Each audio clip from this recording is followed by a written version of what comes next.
I'm talking to you though. You're the stats guy. Yeah, we're trying to. You're the stats guy, and we're the homies.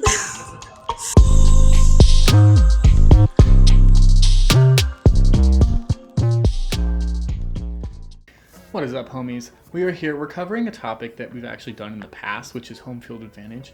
But in the past, we did a simple analysis of a single year's worth of data. And this time around, we're going to look at some more historical trends and some more in-depth analysis and parsing the data in a couple of different ways to reveal some trends that I think that we missed. I want to start the analysis by looking at a couple of articles that were written on the topic. So the first is a Yahoo Sports article written October 2023, so just about a year ago, about the same point in the season.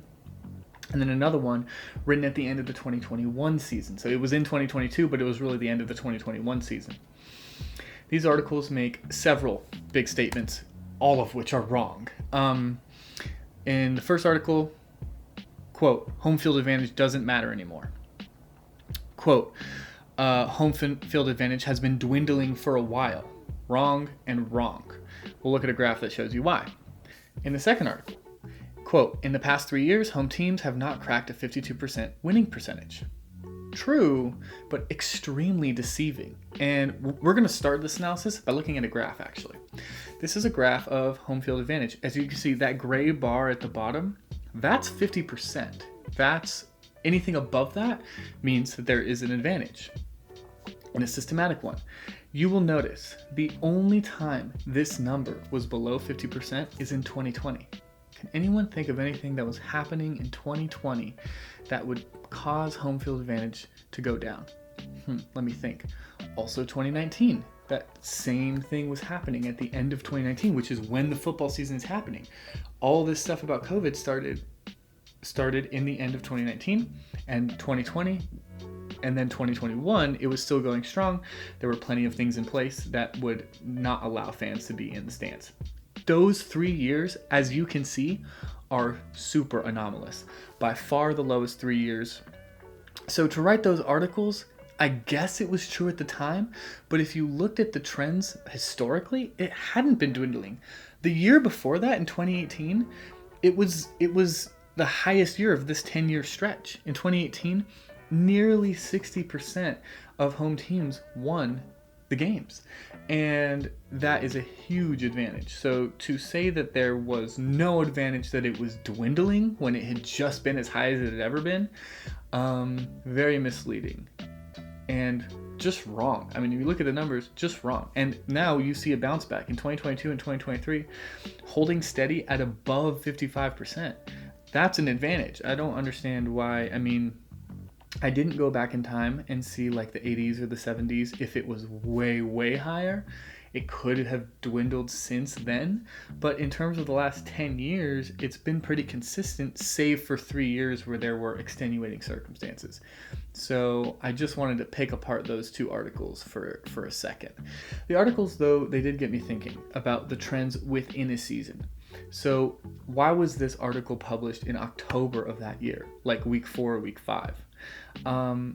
I think it has to do with the cyclical nature of home field advantage, and that sounds weird, but we're going to look at some data that will show exactly what I mean. Part 1 is just going to be a very simple analysis. These are both very basic models, and in fact they're technically intercept-only models because of the way I do my data. Everything's from the perspective of the home team. So a 1 in the win column means that the home team won, and a positive number in the point differential column means that the home team won by that number of points. So an intercept-only model is essentially just only accounting for who is the home team. When you run those models, you find that home field is worth 2.7 points on average, and it increases your odds of winning that game by about 25%. Those are nothing to scoff at. 25% increased odds of winning, that's a huge boost right out the gate, and it doesn't take anything else into account. It doesn't take your passer rating, doesn't take your defensive stats, doesn't take your previous winning percentage, anything like that. So that's pretty staggering at first glance. But I wanted to dig in further into the actual weeks of football being played. So part 2 is a within season analysis. These are just descriptives, obviously. There's no formal analysis. There will be one at the end. But basically what you find is that for both the 2023 and the 2022 season, these are the only two seasons where I have comprehensive data. So I could go further back in time. I'm not going to. They were both extremely consistent. 151 and 121 the home teams won in 2023, and in 2022 very similar, 151 to 120. The reason that there's one fewer game is the Damar Hamlin game got canceled and it never was replayed, so there's just one fewer game, but the same percentage for both of those. Then I split it up first naturally by halves, so through week 9 and then week 10 through 18. And what you find there is nothing really groundbreaking. You find 55% and then 56% for 2023. So, I mean, essentially the same. And then in 2022, 73 wins to 78 wins. I mean, it goes up a little bit.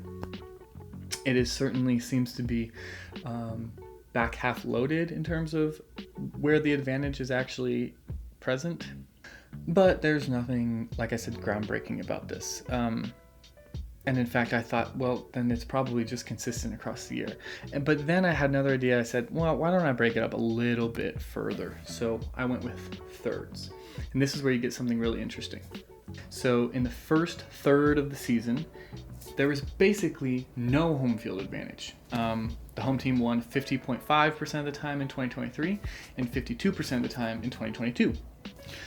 But the second third and the third, if you will, the advantage gets much bigger. In 2023, it rose to 62% in the middle of the season and then 54% to finish out the season. And in 2022, it was 57% in the middle, 59%.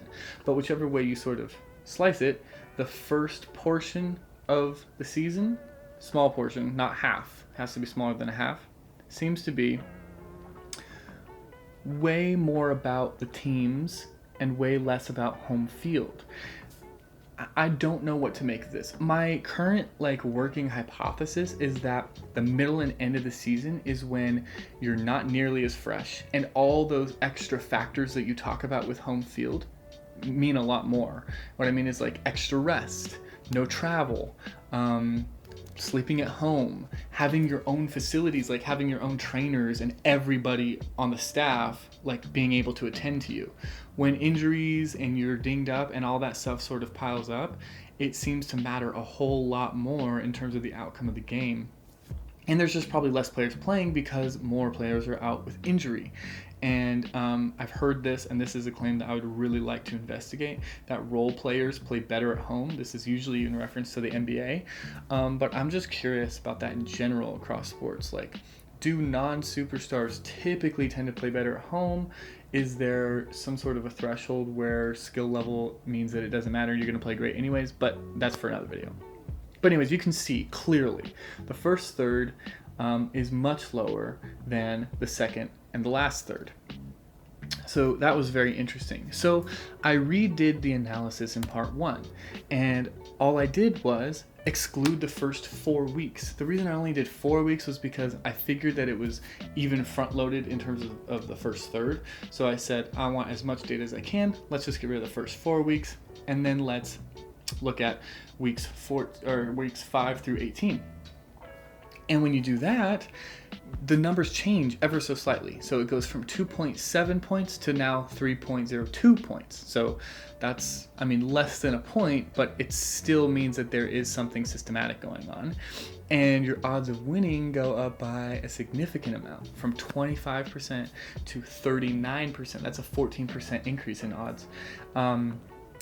These are drastic differences within a season, which I thought was super interesting. It's why this article got published in the first part of the season, because at that time, probably home field doesn't mean all that much, but over the course of a season, it does.